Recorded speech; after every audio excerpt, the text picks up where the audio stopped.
Baik, saya Nip Alfarid, NIM 191 081 0055.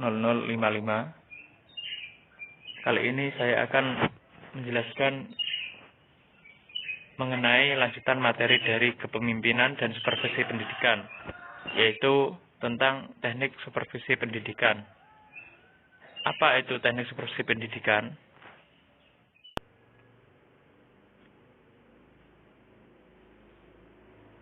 Teknik supervisi pendidikan adalah alat yang digunakan oleh supervisor untuk mencapai tujuan supervisi itu sendiri, yang pada akhirnya dapat melakukan perbaikan pengajaran yang sesuai dengan situasi dan kondisi. Teknik supervisi secara umum ada dua, yaitu teknik supervisi perseorangan dan teknik supervisi kelompok. Yang pertama, teknik supervisi perseorangan. Yang dimaksud dengan teknik perseorangan yaitu supervisi yang dilakukan secara perseorangan. Beberapa kegiatan teknik perseorangan yang dapat dilakukan antara lain: 1. Mengadakan kunjungan kelas atau classroom visit session. Yang dimaksud dengan kunjungan kelas yaitu kunjungan sewaktu-waktu yang dilakukan oleh seorang supervisor atau kepala sekolah untuk melihat atau mengamati seorang guru yang sedang mengajar. Hal ini bertujuan untuk mengobservasi bagaimana guru mengajar, apakah sudah memenuhi syarat-syarat atau metodik yang sesuai. Dengan kata lain, untuk melihat apa kekurangan dan kelemahan yang sekiranya masih perlu diperbaiki. Selanjutnya, diadakan diskusi untuk memberikan masukan untuk perbaikan proses belajar mengajar berikutnya.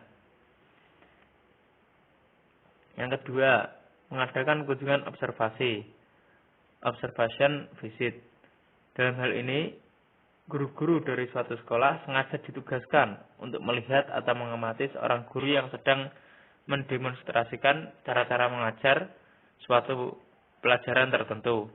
Misalnya cara menggunakan alat atau media yang baru, seperti audio visual, cara mengajar dengan metode tertentu, misalnya sosiodrama, problem solving, diskusi panel fishbowl, metode penemuan atau discovery, dan sebagainya. Yang ketiga yaitu membimbing guru-guru tentang cara-cara mempelajari pribadi siswa atau mengatasi problem yang dialami siswa. Banyak masalah yang dialami guru dalam mengatasi kesulitan belajar. Misalnya siswa yang lamban dalam belajar, tidak dapat memusatkan perhatian, siswa yang malas, siswa yang nakal, siswa yang mengalami perasaan rendah diri dan kurang dapat bergaul dengan teman-temannya. Di sini, wali kelas adalah pembimbing yang utama. Masalah-masalah yang sering timbul dalam kelas yang disebabkan oleh siswa itu sendiri lebih baik dipecahkan atau diatasi oleh guru kelas itu sendiri. Yang keempat yaitu membimbing guru-guru dalam hal-hal yang berhubungan dengan pelaksanaan kurikulum sekolah. Hal-hal yang berhubungan dengan kurikulum sekolah antara lain seperti menyusun program catur bulan atau program semester, menyusun atau membuat program satuan pelajaran, mengorganisasikan kegiatan-kegiatan pengelolaan kelas, melaksanakan teknik-teknik evaluasi pengajaran, menggunakan media dan sumber dalam proses belajar mengajar, dan lain sebagainya.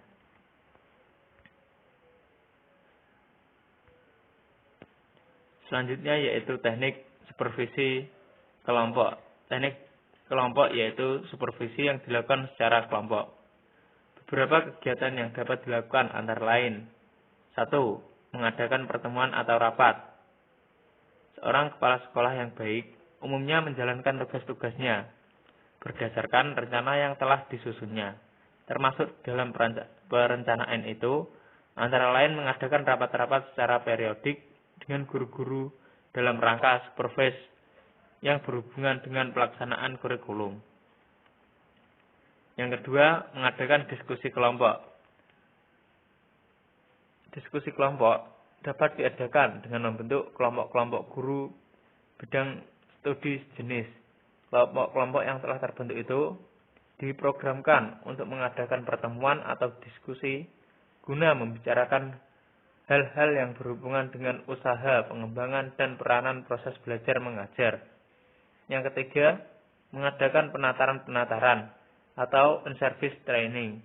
Teknik supervisi kelompok yang dilakukan mulai penataran-penataran sudah banyak dilakukan.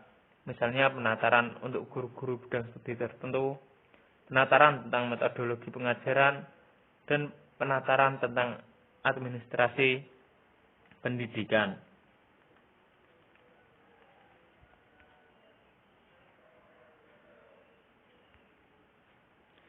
Kemudian, teknik supervisi ini memiliki kelemahan dan juga kelebihan.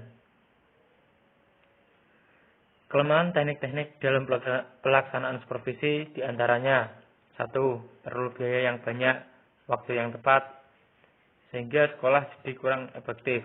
Perlu penyediaan waktu yang tepat, tidak mencerminkan keadaan sehari-hari, kurang demokratis, mengganggu kelas lain dalam kegiatan belajar mengajar, guru merasa tanggung, dan kurang bebas. Untuk kelebihannya, yang pertama, dapat mengetahui kelebihan yang dapat dikembangkan, mengetahui kelemahan untuk perbaikan, memberikan saran sesuai dengan kebutuhan. Bantuan yang diberikan kepada seluruh guru dalam satu kali pertemuan, pertukaran pikiran secara umum, dapat memberikan bimbingan aktual. Guru dapat menunjukkan hasil usahanya, dapat melayani kebutuhan khusus setempat, dapat mengetahui kelebihan yang dapat dikembangkan, mengetahui kelemahan untuk perbaikan, memberikan saran sesuai dengan kebutuhan. Mungkin hanya itu yang dapat saya sampaikan. Kurang lebihnya saya mohon maaf. Sekian dari penjelasan saya. Wassalamualaikum warahmatullahi wabarakatuh.